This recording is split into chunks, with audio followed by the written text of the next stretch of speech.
time. Okay. So yeah, like Joseph mentioned, we're going to talk about computer vision with the Amazon Rekognition service. Couple of disclaimers. I'm neither a Python developer or a ML expert, but I was still with Amazon Rekognition web service. I was still able to go and create a solution where basically, let me show you real quick here. What we're going to do, the end goal, I'll just show you the end result real quick, is it's like a Where's Waldo, except for we're going to try to find Stan the snake in this picture. And then not only are the humans going to try to do it, or you can if you want, and then, but also the computer will have the computer, or in this case, you know, the Amazon's web service do it. And it'll label it, put a bounding box around it, and give us a confidence score about what it thinks that it found, whether or not it finds Stan the snake. Hopefully it did last night in my demo, so for my testing. So. Okay, so, oh, sorry. Cancel that. That would be a good time for an outage.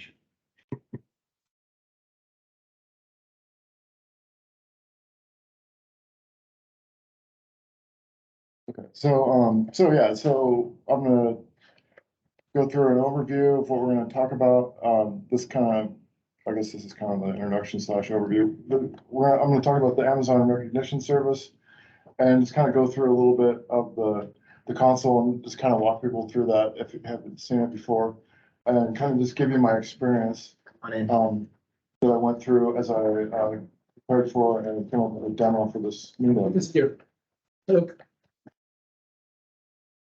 You have a member page. So then I was going to talk a little bit about the Python SDK, which is called Bodo 3, this third version. And Joseph and I had to look it up. I guess Bodo is a Portuguese word for dolphin, and it's some specific dolphin that lives in the Amazon River, I guess. The pink ones? Maybe. The pink dolphins are in the Amazon. Oh, maybe, yeah. They're unique to that area. And I don't know if I'm pronouncing that right. Yeah. Bodo or Bodo. It's Bodo. You've seen it? It's Bodo. I didn't know that about the names. Oh, really? Yeah, Yeah. yeah. Yeah, because we were talking about it and I was like, "Man, I'm not sure if that's something they made up. Yeah, anyways, so we're gonna talk about dolphins and snakes, I guess. And then I'm gonna do a demo and then can have do a Q&A section. And feel free to ask questions too as we're going along. I know I had some notes here that I can't see because I didn't get this presenting right. But so yeah, we're gonna talk about the Amazon. I kind of already said that. So I forgot what notes I had on this slide. So basically, we're gonna just go through those three things, and I'm gonna talk about the some of the code that I found and how easy it was for me to use to kind of just take some Python code and run it. And so this slide maybe I should have took out because I can't see my notes. Sorry about that.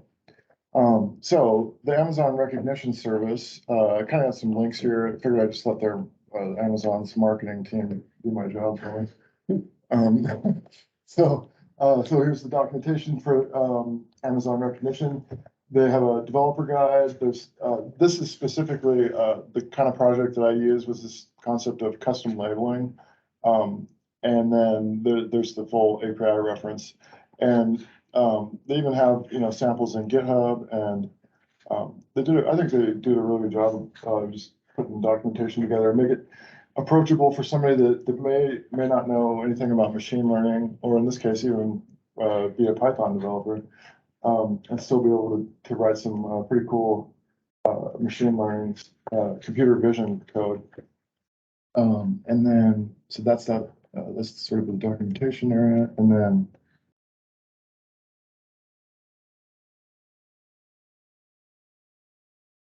Oh yeah, so the custom labels developer guide is kind of what I use to come up with this this meetup, the topics for that, and they have a bunch of documentation, as you can see out here, and the ones that I was looking at was find it now, but there was one in here that I started with. But you can see that they have a bunch of starting points where you can, use their service to, do all kinds of different things. That's not what I thought it was, so I'm saying like that. And, this will be more useful. So I was gonna walk through the console of the service, just to kind of show you what I had to do and the model. And then this is more documentation, of some of the projects and links or whatever that I use to come up with the content. So let's go over to the, so in this case, so there's different, well, let me just go into here first, I guess. But there's different ways that you can set it up.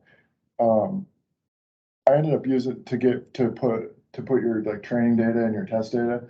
I ended up putting them in S3 buckets, and you'll see that here in a little bit. But there's a lot more you can do with this service than what I did here. As you can see, they have various different techniques, I guess. So not only can you analyze images, but you can actually analyze video, and you can detect objects. And they have a bunch of what's interesting about this, I think, is that they have all these demos that you can kind of start with, and there's even videos and all this stuff. So it's like all in one kind of. It's like your documentation and your code and all your like the entry point, I guess, to do development on this. It's all like in one spot. It feels like it's pretty easy to use. So I'm not going to really go through all the demos and all that. You could look at that on your own, but this custom labeling one was the one that I found to be pretty easy to use, and what I ended up developing against. But yeah, so basically here's the sort of the how it works, the basic concepts. You create a project, you create a data set, or in this case, multiple data sets. I had one for the training and one for the test, like I said, and then I ended up labeling the images in the test data set, but not the training data set. So you'll see that later, and that's kind of interesting, I thought. And then you train your model, and then you evaluate it, see if it Amazon basically. I think what happens at that point is like it runs against maybe runs the training model against the test data set, and then comes up with a bunch of statistics or whatever they use. Some of the stuff I'm saying, probably if you're an ML expert, this probably seems kind of dumbed down or whatever, but yeah, so I guess the point I was trying to make there was, even though I'm not an ML expert, I was able to understand just enough of it to be able to use it and come up with a working example. And then, so yeah, then you use your model. How big of a data set did you have to get it to be like accurate? Not very big. So there's like, well, we'll see it in a minute, but there's two images in the training data set, and then I think I have about 10 or so images in the testing data set. So you didn't need to like have like thousands and thousands No, of images to train. yeah, and that's where that's what took me most of the time, was like trying to train it and figure out what did I need to do to make it actually recognize the thing. And I had to kind of just like imagine some things, like how I would look at it is how I did it. I don't know if that's how a normal person would, or a normal ML person would do it, but I try to imagine like what is it doing to figure it out. And so I gave it more test data that I thought it would be helpful to help it find it, and it's just happened to work. So I don't know if I got lucky or. So you said you had two training? Two data sets. One's training and one was a test data set. Oh, okay. And how many images? In the training? Yeah, so yeah, let me just go to it here, I'll show you. So when you come in here, you can actually open this, and there's more links and stuff. And so you can either go through the tutorials and example projects, and I think one of those is where I got the original code and stuff, or you can go look at your projects, or this is like, I think they just recently updated the service, and so like maybe the formatting of the data sets are different. But and so I didn't really look at that too much. But anyways, so when you come in here, you can see the different projects that you have, This other one is just a test that I had done quite a while ago for something else.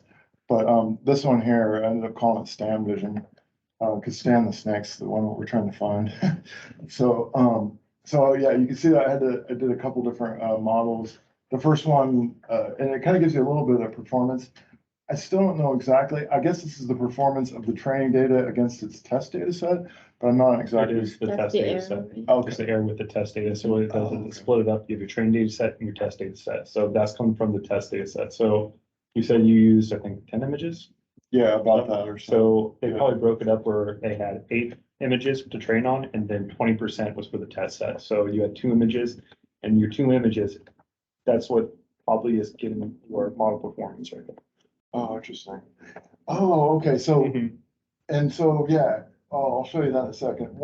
I actually did it a different way. So there was 2 ways you could do it. There was one where you have one data set and it splits it like that, Yes. where you're talking about. And the other way is you could tell it from the beginning, I want to split it. And that's what I did, so that I have a specific test data set and training data set. Okay. Yeah, so, let me show you that, so it makes more sense. Wait, that's the wrong one. That's the actual model. I want to go into the project. And then here's where my data sets are. And one of the things too that I found is that as you're kind of going through this, they have this like context aware help thing that helps you kind of figure out what you're doing and stuff. Which was pretty useful when I was trying to learn about how to do it. Really quickly, were you doing image classification or were you doing object detection? So it was like called, I think it's image, object detection, because it was like a brand. I'll show you the project at some point. And it's like a brand, find your brand kind of a project where you like have a logo like Nike or whatever, in this case, Stan the Snake, and you're able to say, here's what I want to find. And then you put the test data in there. I don't know if I'm explaining. No, I think you're doing object detection, so that makes sense. Yeah, yeah. So, oh, wait. Sorry. Trying to get back to the actual data sets.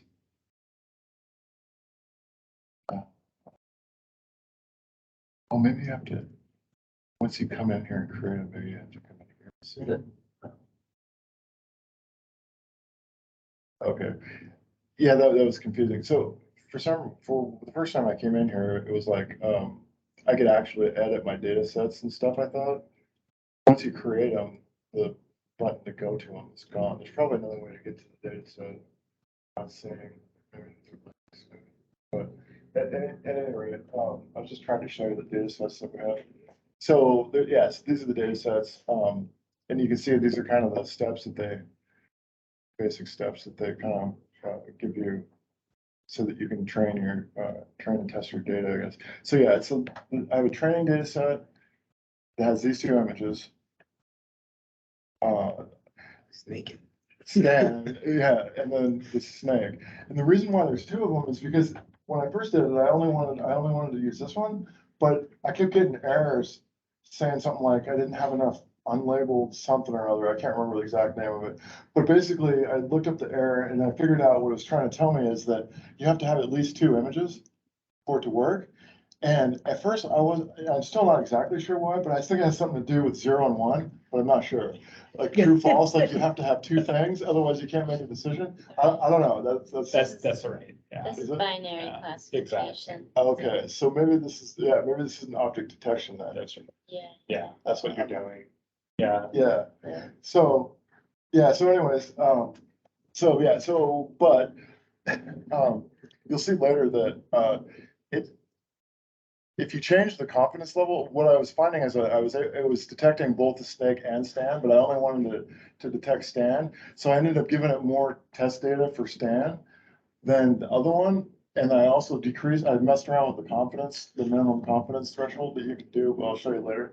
And I was able to like sort of filter out the snake so that I only labeled the Stan one. It'll make more sense later, but, anyways, that was kind of an interesting discovery. The other thing that I discovered that I have a theory about, but is I think I trained it to recognize PNGs more than JPEGs on accident. Because when I first was trying to that one picture I showed you where it has, Where's Waldo image was a JPEG. And when I was first I had my model trained and I was trying to run the analyze Python code to test it. It kept coming back with nothing, like it couldn't find anything. And then I did some stuff and I thought, maybe the stand image is too small or there's too much stuff around it. I couldn't find it. So I played around with some different things, but I ended up saving it as a PNG, not even thinking about it. And all of a sudden it started working. And then, so I looked at the two images and they were exactly the same. And I'll show you later in my test, but it'll recognize the PNG one, but not the other one. So I don't know if inadvertently, because I was giving it more PNG files than JPEG files, that it was like starting to figure out how the data set looked or the data, is structured and making decisions based on that somehow. Anyways, that was sort of an interesting side effect that I ran into. I'm still not exactly sure. We had a big hackathon over the weekend and I'd signed up for this and that, and I kind of over committed on stuff. So I didn't have as much time as I wanted to train this thing, but I was able to get it to work last night. So hopefully that works today. Did you guys win? Yeah, we did it. All right. That's the Yeah. important part. Yeah. Okay, so, and then we have the test data, this is the other part you guys were asking about. So this is, this one's a little more, a little different. So I guess real quick, these two images I labeled by using, auto labeling. So I actually, when I originally created the project, I don't know if I can show you that, like, see if I created a new one real fast. It gives you a, try to create a new one.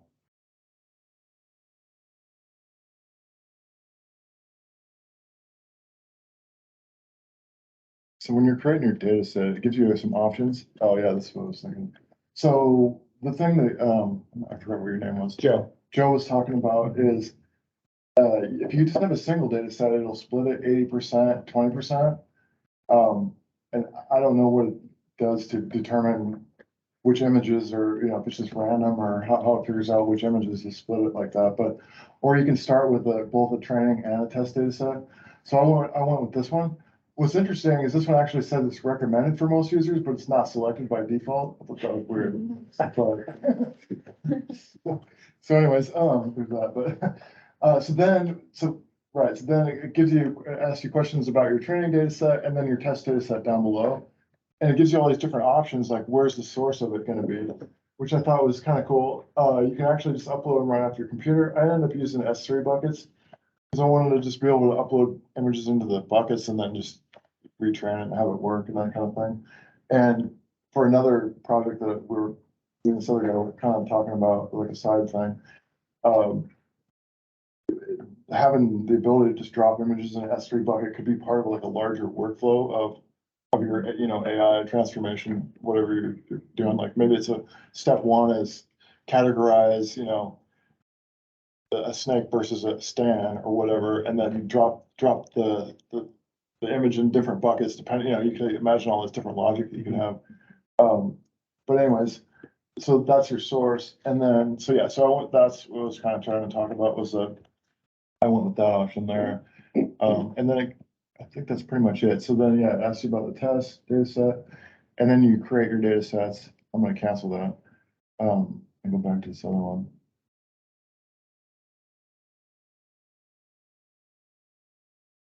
So then, oh yeah, the labels. So you add your labels is the next step. So then, cancel it. But when you select the S3 bucket, you give it the ARN to the bucket or maybe that's not the right name, but anyways, you give it the path to the bucket, the S3 path, and then there's an option where you can say auto generate labels from the folder structure. And it actually just labels them for you. So I didn't have to label these. So I just created a folder called snake and a folder called stand, and I put these images on there on my machine locally. And then when it uploads them into the bucket, it has two folders. And then the model then just automatically labels it for it. Is it, wait a minute, is it labeling off of your S3 prefixes, or is it using the off-the-shelf recognition services? Just the folder names. Okay. Yeah, so yeah, so if you can imagine like a folder, like a root folder Mhm. with two folders, one called snake, one called stan, each one has an image in there. And then you could have multiple, I could have 5 different kinds of snakes and just drop them into the folder, and it just labels them all snake. I'm You have assuming, to, sorry, oh, go ahead. you have to draw the bounding box on the snake after you do that, or, Not in this part of it, in the others, in the training, in the testing data I did. oh, So what this is, if I remember the term right, it was like image level labeling or something. Where basically this whole thing is the the image and the label kind of what I'm trying to find. If that makes sense, like not like this guy's inside of a picture in the background. And then I have to tell it, oh, this is what the thing is I'm trying to find. so if it was like the Nike icon, you would just give it the swoosh and that. Yeah, and that's all you would see. It was just your brand. So yeah, or whatever, yeah, your logo or whatever. That was the concept that the example I was using kind of used.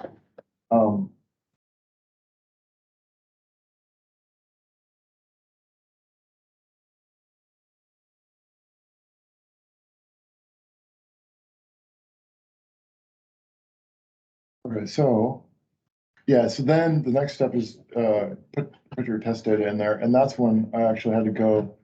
And as you can see, there's like a little bounding box around here. Hmm.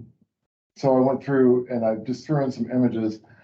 And I actually used images off my slide my slide deck to train it with. So, or this is the test side of the, it's kind of confusing that it's called testing and training, because to me, it's like all one step. You're testing it and you're training it at the same time. I don't know how, but yeah. So yeah, basically I'm saying, I guess how I was looking at it is in my test data set, I have a thing that I want to find, and then in my test data set, or my training data set, sorry, and then my test data set, I'm showing it, like, here's examples of Stan in other pictures. And then it does the rest, I guess. And there's lots of math magic back in the background. So these ones are all labeled Stan. And then originally I just had those 3, and then I had these 3 snake ones. And that, it wasn't working right, so I gave it some more data, and that was, more pictures. It stands in, it's all over the place. Anyways, so yeah, so once I did that, and I think really what it came down to was just labeling Stan in more pictures than the snake. Then all of a sudden it started finding Stan versus the snake more. But yeah, anyway, so yeah, I really only needed those 10 images, plus the 2, so it's 12 images altogether to do it. And then kind of after that, you train your model, which I already did, and then you can do, your evaluation and performance tuning and all that kind of stuff. I didn't really get into like, I wanted to get into more of the details of that, so I could kind of talk about that and how to improve the model and stuff, but I didn't have time, so I was just kind of randomly trying to mess with it and get it to work. And each time I trained it, it took like about an hour, so that was kind of interesting. So it's It like, took an hour? To train with 2. yeah, with just this 12, yeah. So in the Yeah. background, you're using transformers, so, but I'm surprised even for 2 images, takes an hour. Yeah, I thought it had Yeah. good results too. Are you talking about the test portion of it taking time? Um, Like, or No, just full training? running this, Yeah. just running this thing here. So I set up my data sets, I labeled it or whatever, right? And then those steps that I talked about, and then just hit train model. And then, yeah, and then that created these 2 different models. So yeah, it was about an hour for each one. Does that train button sort of like abstract away the train test, Do you?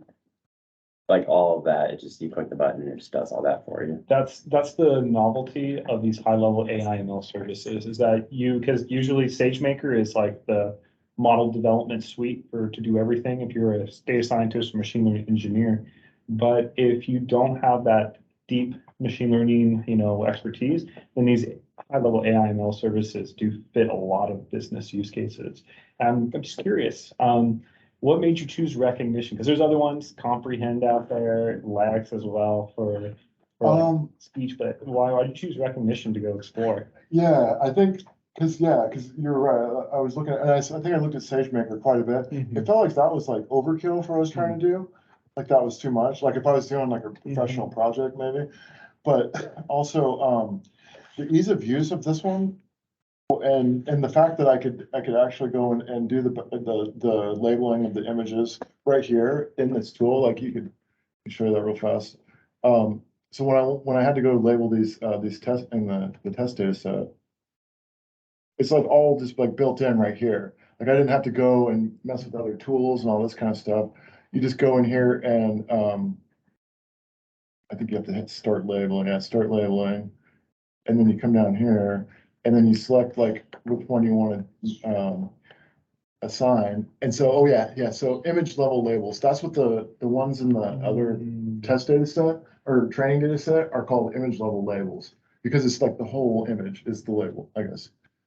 And so, so then for the test ones though, you'd select the one you want to label, and then you can go here and then it goes to this other nice little tool and you pick the label you want. And then I already did it, but then, originally this wasn't here. And then I just drew the bounding box on there and you just hit done.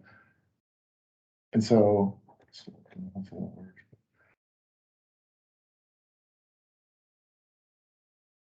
I'll finish it in Discord, but yeah. So yeah, it was like, it felt like a one-stop shop, and also like, the fact that I didn't really know anything about ML, and I mean, I know a little bit, but not enough to talk about it very well, I guess. So yeah, so that was the reasons, I guess. There could be other ones out there that do the same thing, and I just didn't run across them or whatever, but this one was good enough, and I liked it, and it was like, it was working. Have you ever used Rekognition previously?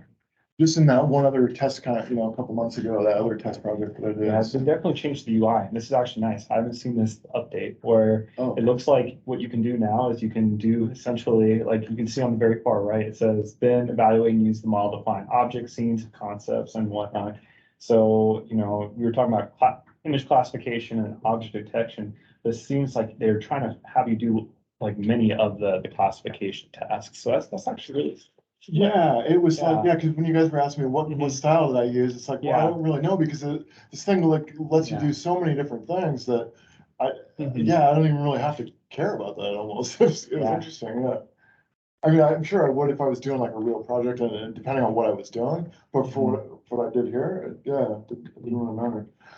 Can you export the code and so that you could use this recognition? Maybe you get the model trained and then export the code and use it,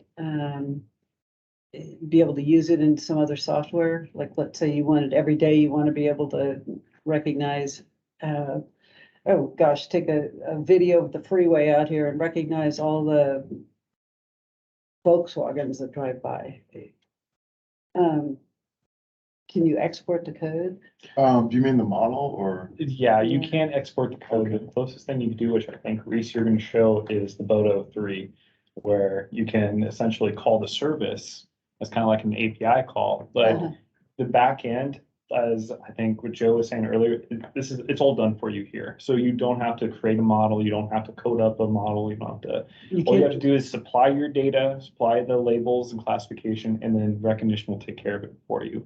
Now, there's an inference setting too, where you can deploy a model for inference.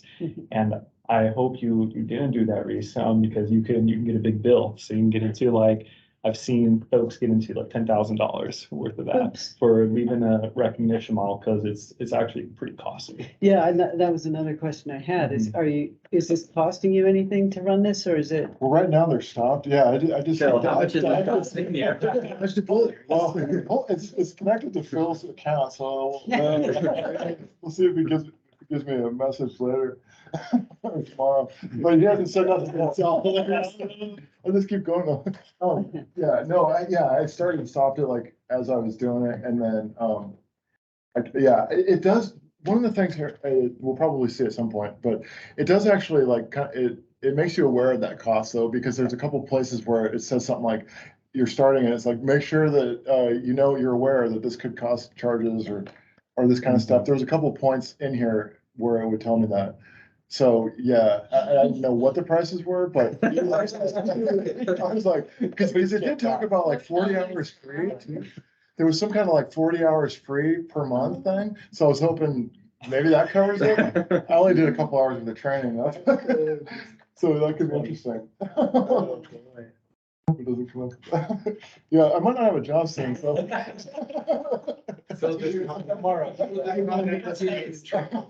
just commented and said, I was having fun until about 2 minutes ago. Maybe I shouldn't have mentioned it. Sorry, Phil. So you don't have to estimate ahead of time. The last time I used AWS, you had to estimate ahead of time how much time you would need. And if you didn't, and if you got to the end of the time that you estimated and your run wasn't done, you had to start over with more, so it got quite expensive. Oh, interesting. Oh, And yeah. this is just open-ended, it sounds like. Well, you can start and stop it. Yeah, so I guess once you start it though, because you can only use it when it started.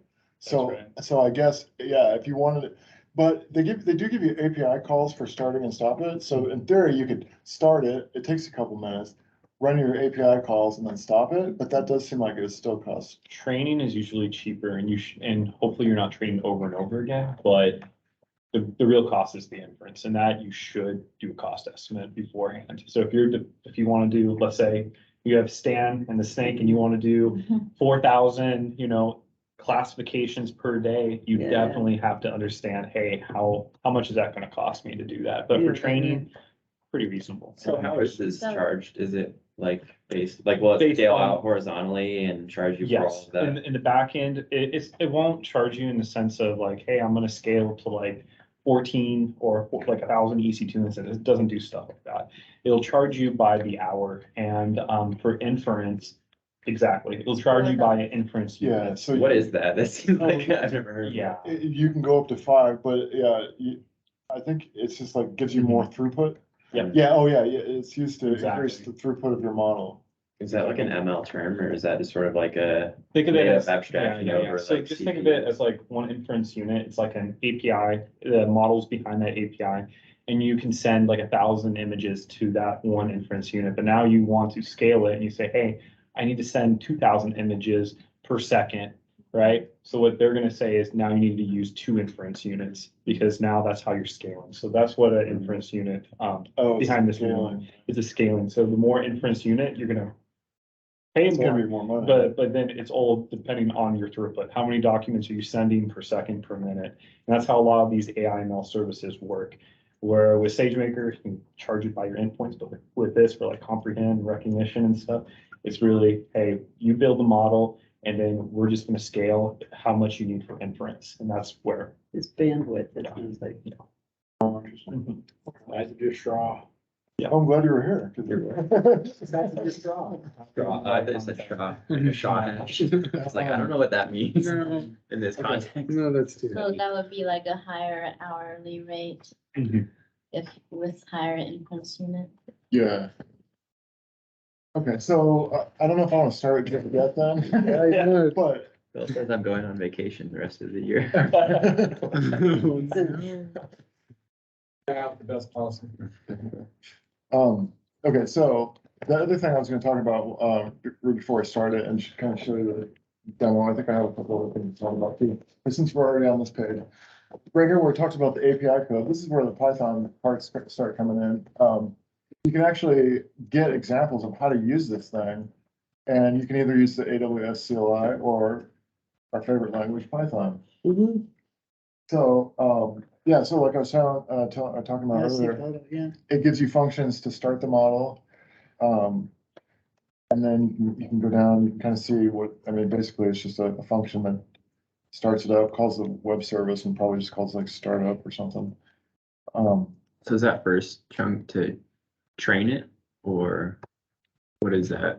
Which part? What is it? That first like lines 1 through 37. I guess the whole bit of code. I Oh, yeah, think. yeah. That one- So the yeah, one this is thing. start model, yeah. So this is the sample script to start. Oh, that's, okay. Yeah, to start, and it already has the model that we're using in there, which is kind of convenient.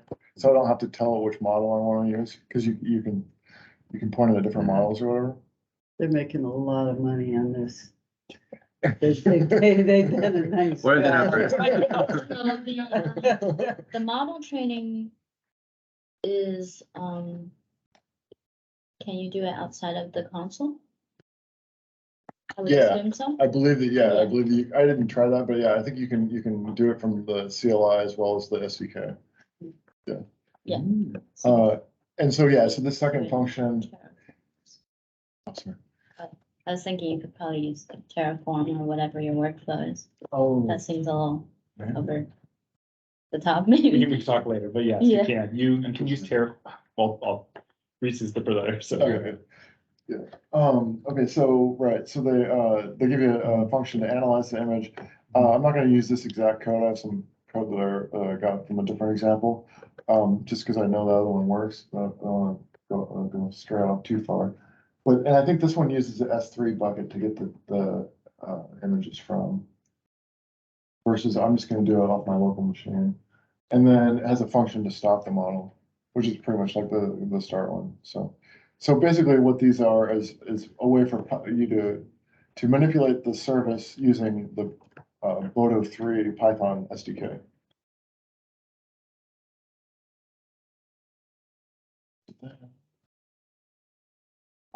Wait, let me look at my slides here, guys. This is just the kind of the project. I don't think I need to really go through that now that I've talked about it.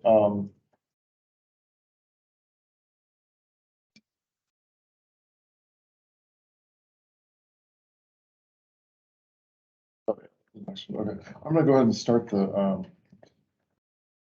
model now, because I think it took like 3 or 4 minutes last time. Sorry about that. See if I want to- That way it's hopefully started by the time we get to that. So yeah, the next step is that, you start your model and then you can analyze images against it and then you stop it.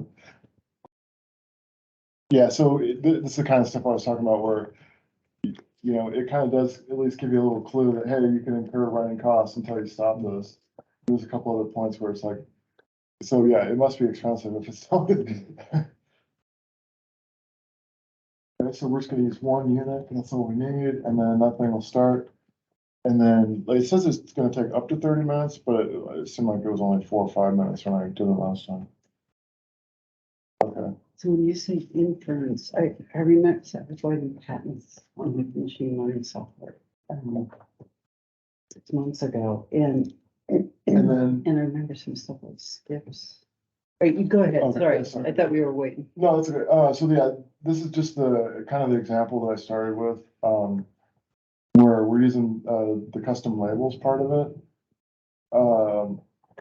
And I mean, I don't know if there's anything that we haven't already talked about, because this just kind of walks through all the steps that we're going through right now. So I guess there's not much to talk about on that, I'm looking at it.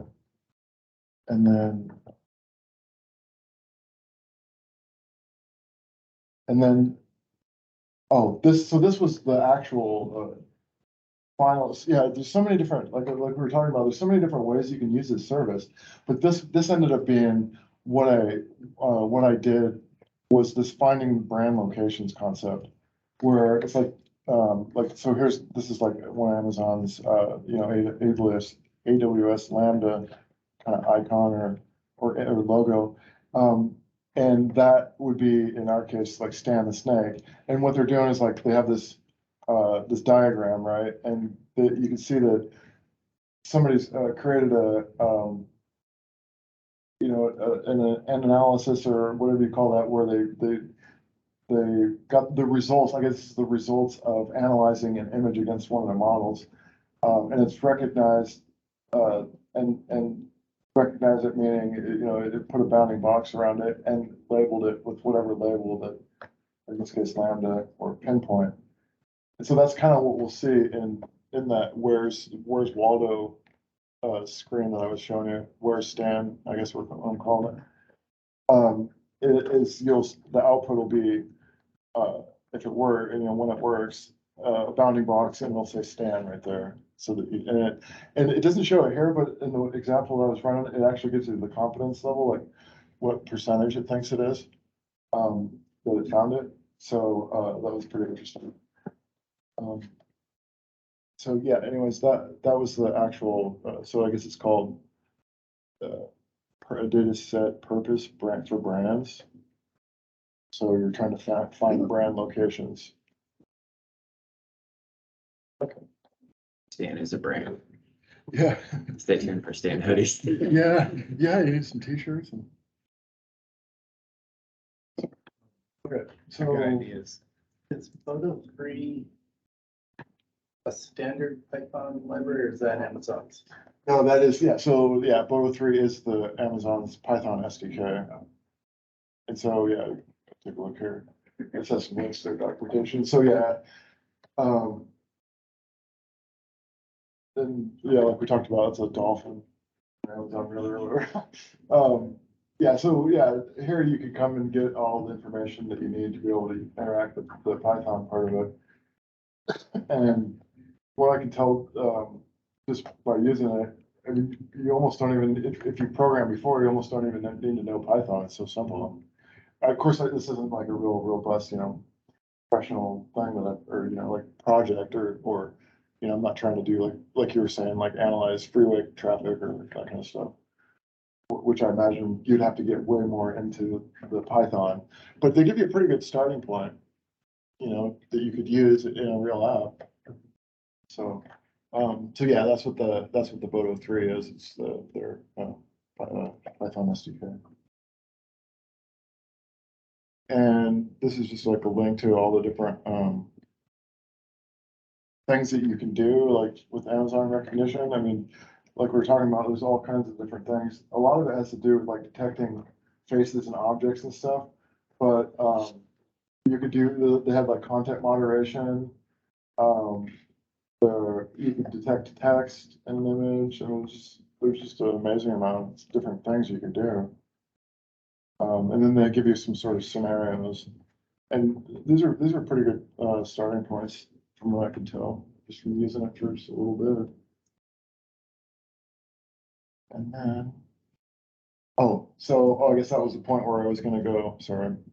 I was gonna actually show the demo too.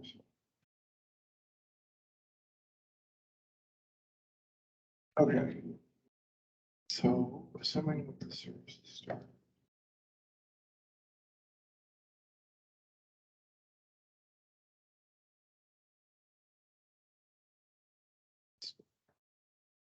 You refresh it.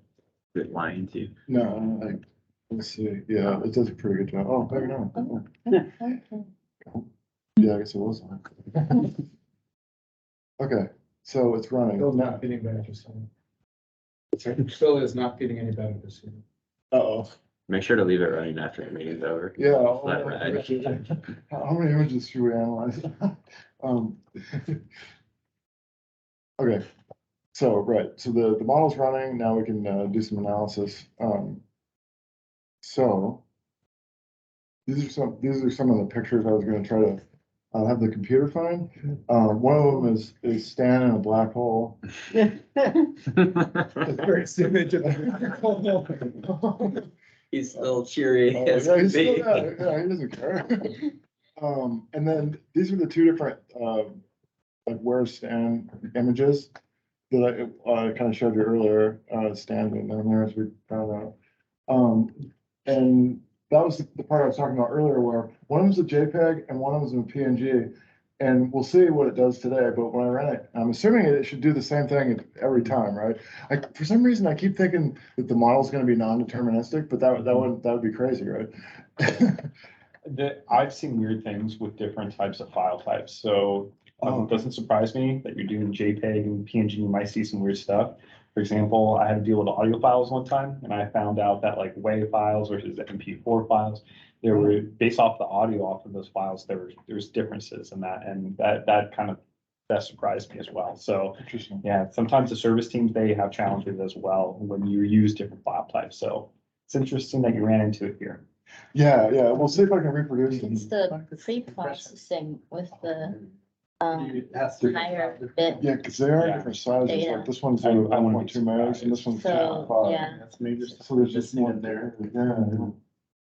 Interesting, yeah. So, and then, and this one actually has, I put a stand in there twice to see if I could recognize them more than once.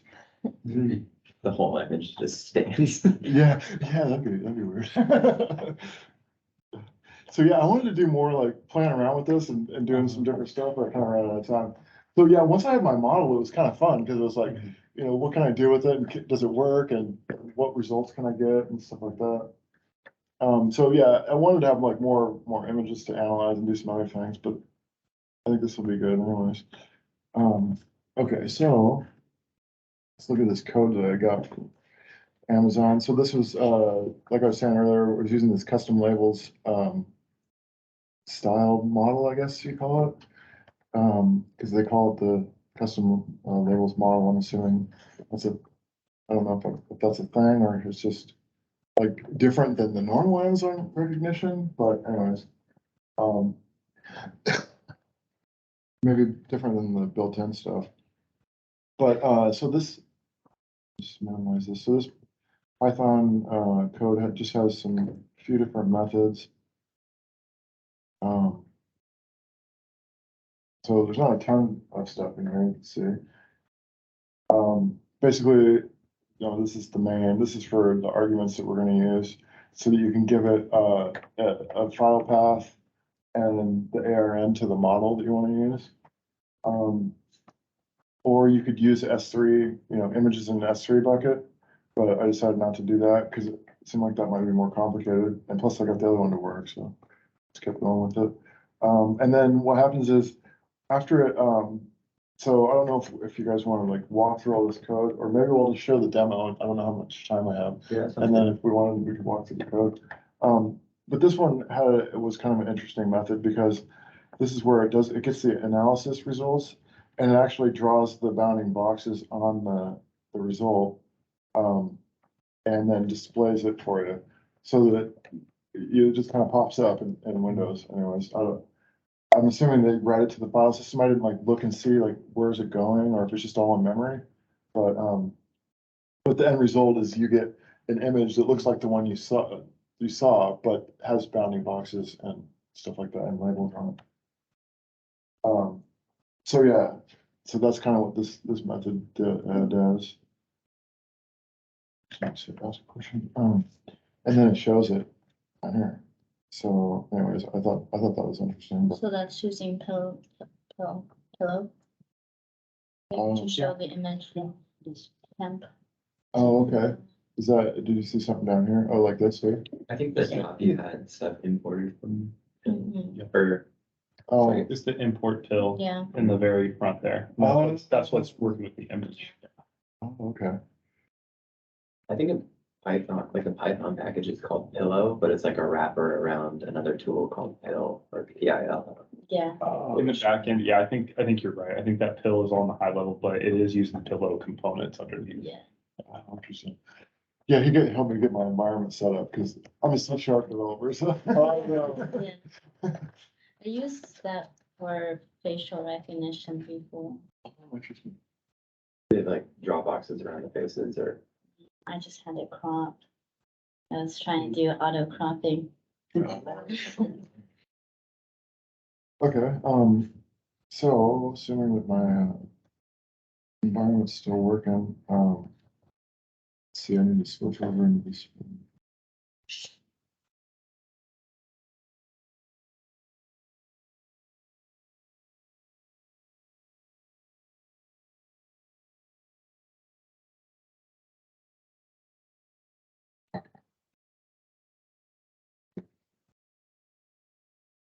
I already ran this before, so.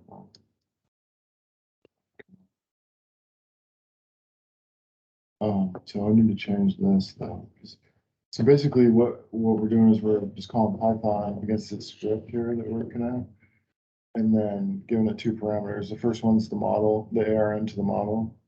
And then the second one is the path to the image that we're gonna analyze. Excuse me. I gotta make sure that that's the right ARN, I think it was.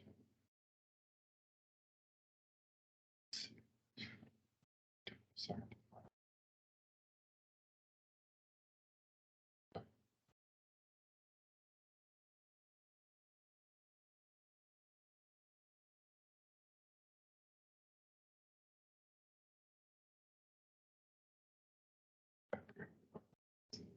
Okay, so.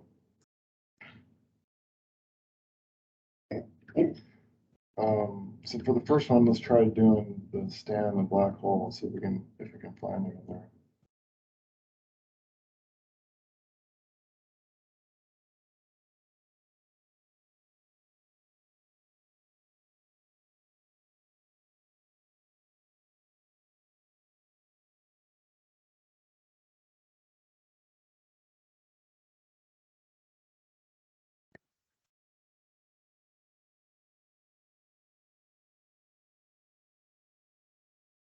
So, yeah, it kind of tells you what it's doing, and it looks like it found two versions of Stan. Maybe because it's in a black hole. Yeah. Holy moly. Right. So it looks like it's got a 99% confidence on the smaller version of Stan, and then for whatever reason, it decided to create another box around that with 92% confidence that it's Stan. But we found it. Redshift. Yeah. It's a black hole. Yeah, who knows what I'm happens. surprised you found any. It's a black hole. What the heck? Okay, so. It's still out, he was still outside the event horizon. Oh, Yeah. Thank you for clarifying. Okay, so then we'll try to, so this one, is the JPEG where I don't think it's gonna find them in here based on my test yesterday, so we'll see. And like, I wasn't sure what your name? Greg. Me and Greg were talking a few minutes ago. It could be the compression of it, like maybe the PNG, because this one I noticed is 1.25 megs and the other one is like 2.5 megs. So maybe this one just has more data that allows it to find things more, like more colors or more whatever the bits are that it needs, I guess. I'm not sure, but Bill says AWS Rekognition delete project. oh no, hurry up and do this. Okay, yeah, I'll try to go faster. Rug's getting pulled out.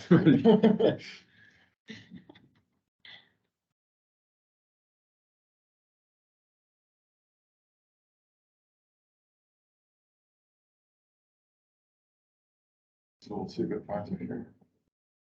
It's our Python user group budget for the year. Did we set up in the first month? So I don't see any. So you didn't- Yeah, so it didn't find it. I don't see any bounding boxes. And if we go back to the program, what we'll see is, yeah, it detected 0 custom labels. So that was the one I was testing with, and I kept not finding it, and then anyways, like I mentioned before, I did some stuff, and then I tried this other one, or I ended up saving it as a PNG, and then that's when it worked, and it was like, I thought it felt like it was magic, and then but I think that's the difference, though, is the different data sets. Source. Okay, so let's see what this.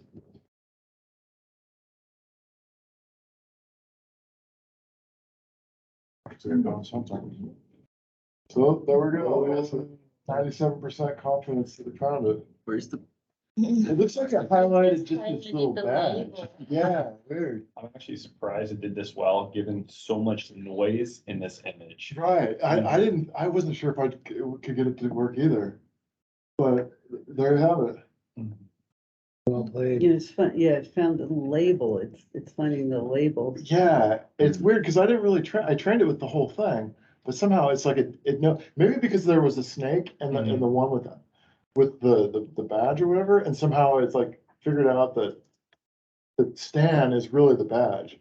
Yeah, I think you're Yeah, right. man. I think you're onto it because you used 2 images to begin with. And if you really wanted to make this really robust, I could see you, if you had more time, as you said, to play with it, you'd get more images and variations of Stan and the snake. So the Stan could be the box on the bottom of the snake, on the top of the snake. And you get more images, you have a larger training data set. So then you train your model. And if you have all these test images, then your performance would probably go up. So I think that's where if you had more exploration, I bet you could improve this. Still with the noise, impressive. Right. So just slicing up the same picture in like multiple different Yep, ways is it's called image augmentation. interesting. Yeah. Huh. Cool. Why doesn't it do it for me? Yeah. Dang it, Amazon. Yeah, that'll be the next thing. Yeah. Okay, so then the final test that we're gonna do is try to find stand multiple times in that same image. Or the Where's Waldo background.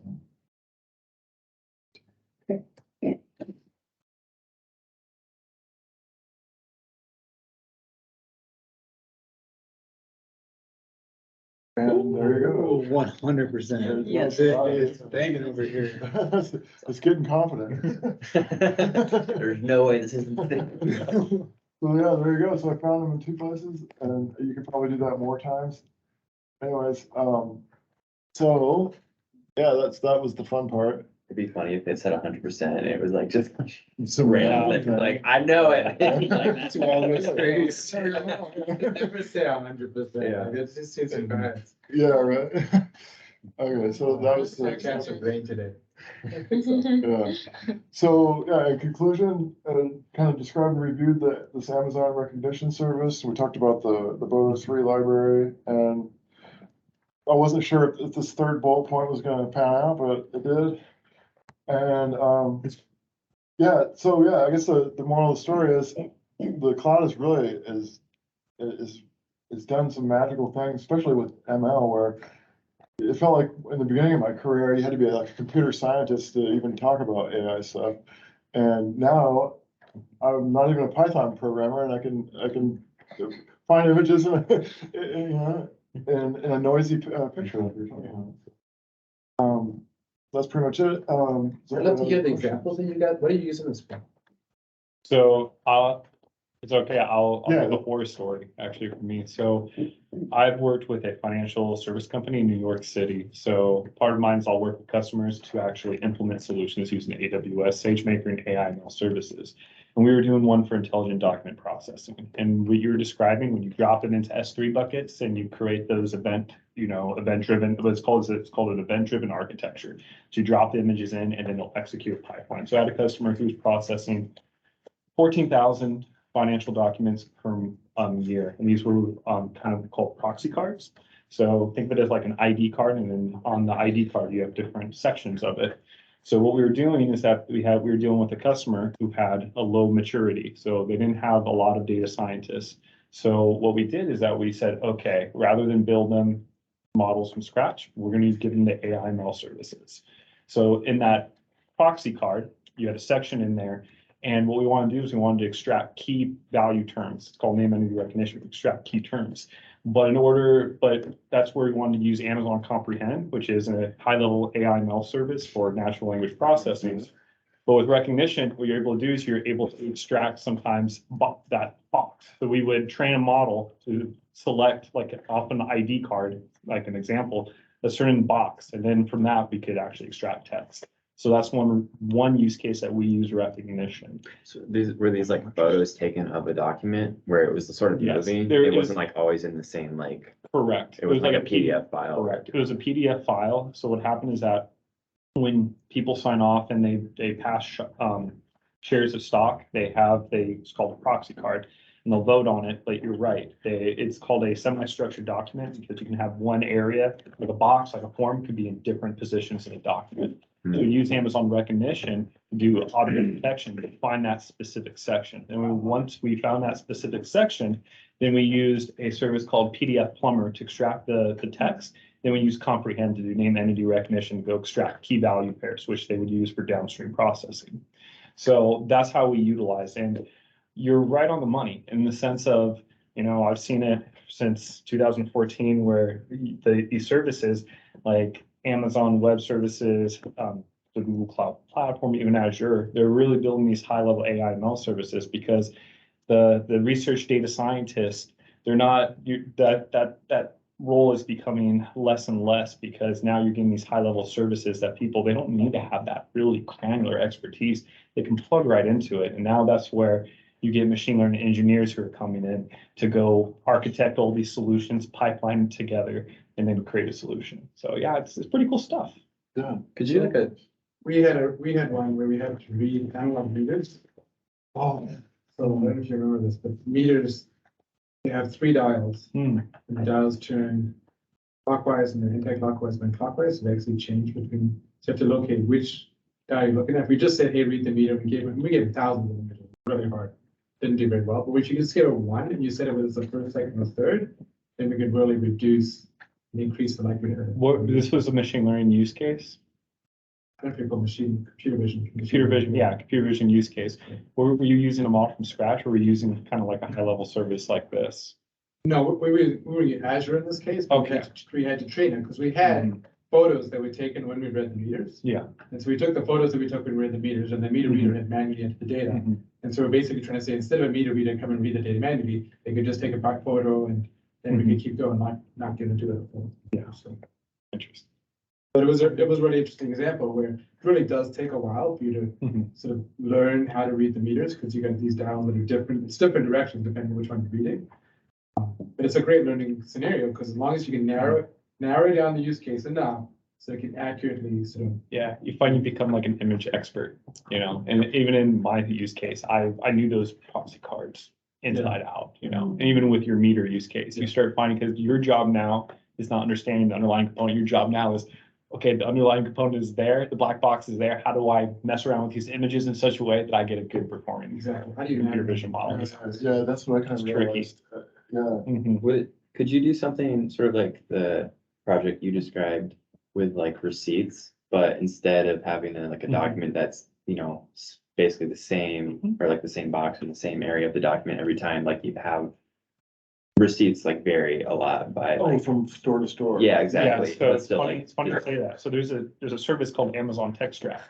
Mhm. And the thing is that when customers, when they say, hey, we have a problem, and if Amazon, and I'm sure Google does the same thing, where they will see a problem, and if the problem becomes more frequent, they'll say, hey, why don't we build a high level AI ML service? So what you just said, that's an actual very common use case. So like Kroger's, Albertsons, they have different variations of receipts. So there's actually a Bodo 3 API, you can look it up, it's Texttract, and it's called Texttract Analyze Invoices.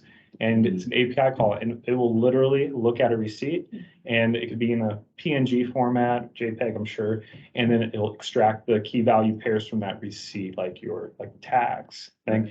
I talked to customers about it too. So that exact use case called Amazon Texttract, and that's something you have time, you play out, and it shouldn't cost you too much. It's cheap because that one you don't have to train a model. The model's already built in the back Oh, end. really? Recognition and comprehend are models where you actually supply the data and you can build your own custom models. In the background, what they're doing is they're using transformers. So it's already models, pre-trained models are already built, like for comprehending, it's like Wikipedia data, I'm sure. With recognition, they have a huge public data set. Oh, So- okay, so that's what I was wondering. So they Mhm. do, what do they, what's the term where you start with the Yeah. existing model and you add to it? There's like Yeah, not merging, but there's some term. I can't remember the name of it, but yeah. yeah, Tuning. well, no, in a sense, I know what you're saying. You're saying that's essentially what a transformer is doing, is that you're training on a set of data, and then on that transformer, you can apply it onto, this is going neural networks talk, but then you're right, you can actually take that pre-trained model and then you can add it on to another neural network model that you built. And there's different ML frameworks, potentially like PyTorch, that you can do that. Yeah, ensemble model is combining multiple Oh, I models thought you were together to talking about one powerful continual model. learning. Yeah, Oh, but yeah. that's what it's doing in the background. So Wow. that's why it's probably taking an hour, because Oh, it's okay. trying to retrain, it's taking a pre-trained model, it's adding your 2 labels in, and then it's doing the whole training with all that data. Oh, Yeah, That's what's what I going on was in the thinking. background. I was That's like, what's going on. there's no way, just 2 pictures. Yeah, Right. There is. That's- So yeah, that it's was a pretty surprising. pre-trained model and then. Mhm. Yeah, and they're getting better about it, because when I used recognition last time, the limit was greater than 2. I know that, and same with Amazon Comprehend. Oh, So really? they're getting better about using the pre-trained transformers in the background. So your limit, so like, for example, when I had to do text classification, you had to have, for name entity recognition, you had to have 200 labels per entity that you're trying to extract. Mhm. And now I think they narrowed it down to 20 which blows Wow. my mind because I came from long ago where we were just building these models from scratch. Now, now for the industry, you're working with customers and whatnot, that they don't have that expertise. So they need that high level AI ML service. So, yeah. Yeah. Is there just sort of an ontology of Yeah. images in the background No. or models in the background? Oh, yeah. Well, that's why you have you were showing the pre-trained models where you can go and you can do celebrity faces. you Oh, can yeah, face yeah, detection. yeah. Those are all pre-trained models. And, yeah, kind of to your point, kind of with ontology, I'm 100% sure in the back end, they have ontology of images, They've got pre-trained, yeah. pre-trained models in it, in Yeah. order so you can do graph search. The recognition, I don't know the backend too much. Comprehend, I know the backend very well. But it's pretty cool stuff. Now that you've gone through this AML service stuff, now with your work, do you see any AIML use cases? I'd have to ask Mark if we have any projects like that. I'm not exactly sure. We're using AI. Yeah, AI or ML. So you need was to connect with Quicken because all those receipts, you could read the receipts into, Intelligent document processing, so that's a big thing out there. Yeah, so I think the cases that we have are forms. Especially, people have filled out forms, we gotta go do process, we've seen those in the banking industry. As a way of sort of getting the data out of the forms, and they're usually not PDF. It's usually printed, so bank has a big propensity for ink signatures. And so it's ink paper, we gotta get that stuff, scanned in and get the data out of this document. Can we get like this a trifecta of like Amazon's branded Stable Diffusion to generate images and then use this to detect labels from the images and then generate new images using the text and just bill your Azure going round and round and round between those things? Sounds like That a. sounds really AWS. pricey. Yeah. but- Just let it go endlessly between us. Yeah. He is your account. Well, Phil's got, no. Yeah. That's right, generated that, this serial number, that's exactly what that is. Yeah. So you can do that. You can create a GAN, create a model to create, simulated synthetic snake pictures. And then you just have it go back and forth. You have, yeah. Interesting. So long before that just goes off into some weird like deep end. Like, Stan leaves the dimension. yeah. Yeah, the enters the black hole. Oh, yeah. Thanks, Reese. Yeah, yeah. Yeah, very right. I think we have other experts in this room that can talk. Oh, yeah, so he's was looking for people for the next meetup, if anybody wanted to do a talk, or I don't know how, Yeah, yeah. it sounds like we have some smart people in this room. So, sorry, were you done? No, that's I it. didn't mean to cut you off there. Yeah, no, just, whatever your marketing's part of My it. marketing scheme, Yeah. these stickers, I get lots of stickers, you come present. But yeah, he's looking for presenters, I think, if anybody's interested, you want to do a talk or whatever. Yeah, always looking for people, third Tuesday of the month typically. And, I mean, as Reese said, not a Python expert necessarily, but still was able to give a talk about something, that used Python that was related to Python. And I think that's the kind of content we're looking for. If you have something that well and even slightly pertains to Python, would love to have you guys come present. And yeah, trying to get more and more people to present. For a little while, it was just me every month, and I was like, okay, people don't really want to listen to me, and I don't really want to talk every single month. So would love to have people, and happy to help you in whatever way you need to make that happen. If the third Tuesday of the month doesn't work, but you want to present, we can move things around. The seventh wouldn't work, but I'd be able to do it. Yeah. We'll, Early next year. I'll hold you to that. I don't know how, but I'll try. Yeah, you have to Yeah. get his contact info. Yeah, definitely. I should really Good get contacts. Stan business cards. Oh, yeah. That's the next Yeah, the phase. snake needs his own Yeah. business card. Yeah. I can just get a normal business card with a sticker on Should it. be like a little directory. Everyone who comes in, you write your name and, your. We used to have contact sign-in info. sheets, but we didn't really do anything with them. So maybe I should bring that back. And maybe I should have just been. Can you look us up on like the meetup? Meetups? Like, maybe if you pay them extra money, you can. Okay. Yeah, I'll double check. I can, you guys probably saw email yesterday. I can email people who like RSVP yes and stuff, so. Okay. And I've sent out like surveys and stuff before, but You know, we do have a whiteboard, you can just write down. that's too late. No way. What century are we in? Volunteer speakers are the ones that need to. That's write too down. low tech. No, you do. Highway report? Oh, yeah. No, I'm saying we need to get this email address. Your email address. Yeah. You want my business card? Yeah. Yeah. Hands out. I was gonna like come here, I might, because I do whip it around if I'm going to something AWS centered, so. Yeah, I figured it might come in handy. You live in Seattle? You can Not do it anymore. just for this. No. Yeah, I moved to Spokane, so Joke. my role, I was working from home before the COVID hit. And then it worked out that I could move closer to family out here, so that's why I moved out to Spokane, so I was in Seattle. Sometimes I do go to Seattle, and I do like boot camps as well there, so. Nice. Yeah, it's The guy we met on Monday at the copying code, he kind of had a similar story. So he had bounced around more. Yeah, he was a jumper. He's got his like company thing he's doing. Yeah. Was it, Read the docs. read the docs. Yeah, he was like one of the co-founders or something. And I was like, in Spokane? I don't believe it. But then I pulled up the website and it was like, oh, all right.